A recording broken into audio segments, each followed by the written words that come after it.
ലോകത്തിന്റെ നായകൻ മുഹമ്മദ് മുസ്തഫ സല്ലല്ലാഹു അലൈഹി വസല്ലമ തങ്ങളുടെ ചരിത്രത്തിന്റെ 19-ാം ഭാഗമാണിത്. സ്വർഗലോകം, അത് ലഭിക്കാൻ ക്ഷമ കൈക്കൊള്ളുക. ബനു മഖ്സൂം ദിവസങ്ങളോളം മർദ്ദനം തുടർന്നു. അടിയും ഇടിയും കൊണ്ട് ശരീരം തകർന്നു. ശ്വാസതടസ്സം നേരിട്ടു. മുറിവുകളിലൂടെ രക്തമൊഴുകിപ്പോയി. ഒടുവിൽ യാസിർ റളിയല്ലാഹു അൻഹു ഈ ലോകത്തോട് വിട പറഞ്ഞു. ഇന്നാ ലില്ലാഹി വ ഇന്നാ ഇലൈഹി റാജിഊൻ. എല്ലാവരും അള്ളാഹുവിനുള്ളതാകുന്നു, അവനിലേക്ക് മടക്കപ്പെടുകയും ചെയ്യും. അടുത്ത ഇര സുമയ്യ ബീവിയാണ്. ബനു മഖ്സൂം അബൂജഹലിനോട് പറഞ്ഞു, ധിക്കാരിയായ യാസറിന്റെ ഭാര്യയാണിവൾ. ഇവളെ മര്യാദ പഠിപ്പിക്കാൻ നിങ്ങളെ ഏൽപ്പിക്കുകയാണ്. ഇവളുടെ പേര് സുമയ്യ. അവന്റെ മതത്തിൽ നിന്നും ഇവളെ മടക്കിക്കൊണ്ടുവരാൻ നിങ്ങൾക്ക് കഴിയുമോ? അക്കാര്യം ഞാൻ ഏറ്റു. ഇവളെ ഞാൻ ലാത്തയിലേക്ക് മടക്കും. സുമയ്യയും കൊണ്ട് അബൂജഹൽ പോയി. അബൂജഹലിന്റെ കരുത്തേറിയ കരങ്ങൾ സുമയ്യ റളിയല്ലാഹു അൻഹയുടെ ശരീരത്തിൽ ആഞ്ഞു പതിച്ചു. എന്നിട്ട് ചോദിച്ചു, നീ ഇസ്ലാമിൽ നിന്നും മടങ്ങുന്നുണ്ടോ? ഞാൻ ഏകനായ അള്ളാഹുവിൽ വിശ്വസിക്കുന്നു, അവന്റെ റസൂലിലും വിശ്വസിക്കുന്നു. ഇനിയൊരു മടക്കമില്ല. വീണ്ടും മർദ്ദനം. അബലയായ പെണ്ണിന്റെ മുന്നിൽ തോൽക്കുകയില്ല. മൂർച്ചയേറിയ കുന്തവുമായി വന്നു. സുമയ്യ റളിയല്ലാഹു അൻഹയെ വലിച്ചഴിച്ച് താഴെയിട്ടു. ശരീരം മലർത്തിയിട്ടു. കരങ്ങൾ കുന്തത്തിൽ പിടിമുറുക്കി. കുന്തമുയർന്നു. ശക്തിയായൊരു കുത്ത് നാവിയുടെ താഴ്ഭാഗത്ത് ഉന്നം വെച്ചു. കുന്തം ആ ശരീരത്തിലേക്ക് താഴ്ന്നിറങ്ങി. ചോരത്തെറിച്ചു. മണൽത്തരികൾ ചുവർന്നു. ലാ ഇലാഹ ഇല്ലല്ലാഹ്, ലാ ഇലാഹ ഇല്ലല്ലാഹ്. തളർന്ന ചുണ്ടുകളുടെ മന്ത്രം. ആത്മാവ് പറന്നുപോയി. ചലനമറ്റ ശരീരം ആ മണൽപ്പരപ്പിൽ അനാഥമായി കിടന്നു. ഇസ്ലാമിന് വേണ്ടി രക്തസാക്ഷിത്വം വരിച്ച ആദ്യത്തെ വനിതയാണ് സുമയ്യ റളിയല്ലാഹു അൻഹ. അബ്ദുള്ളയും ക്രൂരമായ മർദ്ദനത്തിനിടയിൽ മരണപ്പെട്ടു. അമ്മാർ എങ്ങനെയോ മരണത്തിൽ നിന്നും രക്ഷപ്പെട്ടു. പിൽക്കാലത്ത് ഇസ്ലാമിക ചരിത്രത്തിൽ അമ്മാറിന്റെ സേവനങ്ങൾ വളരെ മഹത്തായതാണ്. ലുബൈന റളിയല്ലാഹു അൻഹ ഒരു അടിമ പെൺകുട്ടിയാണ്. ഉമർ റളിയല്ലാഹു അൻഹു ഇസ്ലാമിലേക്ക് വരുന്നതിന് മുമ്പുള്ള നാളുകളിലാണ് സംഭവം. ശക്തനായ ഉമർ ലുബൈനയെ കഠിനമായി മർദ്ദിച്ചു. തളർന്ന ചുണ്ടുകൾ മന്ത്രിച്ചത് ഇങ്ങനെയായിരുന്നു, യജമാനൻ, താങ്കൾ ഇസ്ലാമിലേക്ക് വരൂ. ഞെട്ടിപ്പോയി. ധീരനായ ഉമറിന്റെ മനസ്സ് കൂടുതൽ ക്രൂരമായി. വീണ്ടും മർദ്ദനം. നബി സല്ലല്ലാഹു അലൈഹി വസല്ലമ തങ്ങൾ എന്നും അതുവഴി സഞ്ചരിക്കും. ശത്രുക്കളും മിത്രങ്ങളും ആ പാതകളുടെ ഇരുവശവും താമസിക്കുന്നുണ്ട്. കൂട്ടത്തിൽ ഒരു ജൂത സ്ത്രീയുടെ കാര്യം പ്രത്യേകം എടുത്തു പറയണം. ഇസ്ലാം മതം എന്ന് കേട്ടാൽ അവൾക്ക് കലി കയറും. പ്രവാചകൻ സല്ലല്ലാഹു അലൈഹി വസല്ലമ തങ്ങളെ കണ്ണെടുത്താൽ കണ്ടുകൂടാ. ജൂത സ്ത്രീയെ ആരെങ്കിലും കാണാൻ വന്നാൽ ഉടനെ അന്വേഷിക്കും. ആരെങ്കിലും പുതുതായി ഇസ്ലാമിൽ ചേർന്നോ? ഇസ്ലാം സ്വീകരിച്ചവരുടെ പേര് വിവരങ്ങൾ ആഗതർ വ്യക്തമാക്കും. കേൾക്കേണ്ട താമസം ആ സ്ത്രീ കലിതുള്ളാൻ തുടങ്ങും. പിന്നെ തെറിയഭിഷേകം തന്നെ.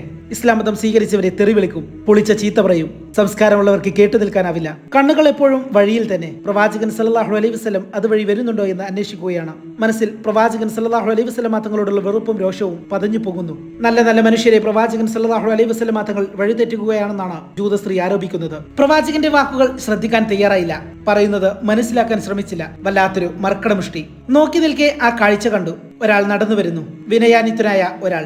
ഏതോ ചിന്തകളിൽ മുഴുകിയാണ് നടപ്പം. റസൂൽ സല്ലല്ലാഹു അലൈഹി വസല്ലം തങ്ങൾ. ജൂതസ്ത്രീ കോപകുലയായി മാറി. കുറെ മാലിന്യങ്ങൾ ശേഖരിച്ചു. ദുർഗന്ധം വമിക്കുന്ന വസ്തുക്കൾ. അവ ചുവന്നുകൊണ്ട് ഓടി പ്രവാചകൻ സല്ലല്ലാഹു അലൈഹി വസല്ലം തങ്ങളുടെ സമീപത്തെത്തി.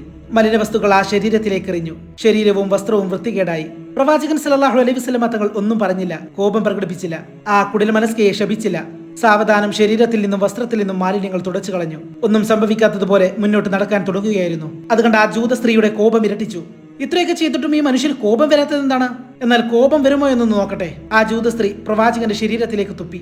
എന്നിട്ടും പ്രവാചകൻ സല്ലല്ലാഹു അലൈഹി വസല്ലം തങ്ങൾക്ക് പ്രതിഷേധമില്ല. തുപ്പൽ തുടച്ചുകൊണ്ട് നടന്നുപോയി. പിന്നെ വായിൽ വന്നതെല്ലാം വിളിച്ചു പറഞ്ഞു. പ്രവാചകൻ സല്ലല്ലാഹു അലൈഹി വസല്ലം തങ്ങൾ അകലെ എത്തുമ്പോൾ ആ ജൂത സ്ത്രീ വീട്ടിലേക്ക് മടങ്ങി. അടുത്ത ദിവസമാകട്ടെ, കൂടുതൽ മാലിന്യങ്ങൾ എറിയണം. മുഖത്ത് തന്നെ തുപ്പണം. അടുത്തൊരു അവസരത്തിന് വേണ്ടി കാത്തിരിക്കുകയാണ്. മിക്ക ദിവസങ്ങളിലും ഇത് ആവർത്തിക്കുന്നു. പ്രവാചകൻ സല്ലല്ലാഹു അലൈഹി വസല്ലം തങ്ങൾ പ്രതികരിക്കാതെ കടന്നുപോകും. ജൂത സ്ത്രീ തന്റെ ക്രൂര വിനോദത്തിന് ആനന്ദം കണ്ടെത്തുകയും ചെയ്തു. പതിവ് പോലെ അന്നും പ്രവാചകൻ സല്ലല്ലാഹു അലൈഹി വസല്ലം തങ്ങൾ അതുവഴി നടന്നു വരികയായിരുന്നു. ആ ജൂത സ്ത്രീയുടെ വീടിന്റെ പരിസരത്തെത്തി. തന്റെ ശരീരത്തിൽ മാലിന്യങ്ങളൊന്നും വന്നു വീണില്ല. ഇതെന്തൊരു അത്ഭുതം! പിന്നീട് നബി സല്ലല്ലാഹു അലൈഹി വസല്ലം തങ്ങൾ ആ സ്ത്രീയെ കുറിച്ച് അന്വേഷിച്ചു. ആ സഹോദരിക്ക് എന്തു പറ്റി? അവരെ കാണുന്നില്ലല്ലോ. അവർക്ക് സുഖമില്ല, കിടപ്പിലാണ്. നബി സല്ലല്ലാഹു അലൈഹി വസല്ലം തങ്ങൾക്ക് ദുഃഖം തോന്നി. പ്രവാചകൻ സല്ലല്ലാഹു അലൈഹി വസല്ലം തങ്ങൾ ജൂത സ്ത്രീയുടെ വീട്ടിലേക്ക് കയറി ചെന്നു. സഹോദരി, എന്താണ് സുഖം? ജൂത സ്ത്രീ ഞെട്ടിപ്പോയി. ആരാണിത്? തന്റെ രോഗം അറിയാൻ വന്ന ഈ മനുഷ്യൻ. മനസ്സാകെ ഇളകി മറിഞ്ഞു.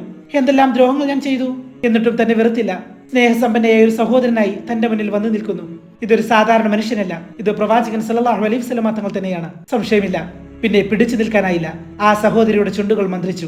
അള്ളാഹു അല്ലാതെ ആരാധനക്കർഹനായ ഒരു ഇലാഹില്ലെന്നും മുഹമ്മദ് അവന്റെ പ്രവാചകനാണെന്നും ഞാനിതാ സാക്ഷ്യം വഹിക്കുന്നു. അങ്ങനെ ഇസ്ലാമിന്റെ ബന്ധശത്രുവായിരുന്ന ആ ജൂത സ്ത്രീ ഇസ്ലാം മതത്തിന്റെ വിനീത അനുയായിയായി മാറി. പ്രവാചകൻ സല്ലല്ലാഹു അലൈഹി വസല്ലം തങ്ങളുടെ സ്വഭാവ ഗുണങ്ങളാണ് അവരുടെ മനസ്സ് മാറ്റിയത്. സൽസ്വഭാവത്തിന് മനുഷ്യ മനസ്സുകളെ മാറ്റിമറിക്കാൻ കഴിയുമെന്ന് ഇതിൽ കൂടുതൽ തെളിവ് വേണോ?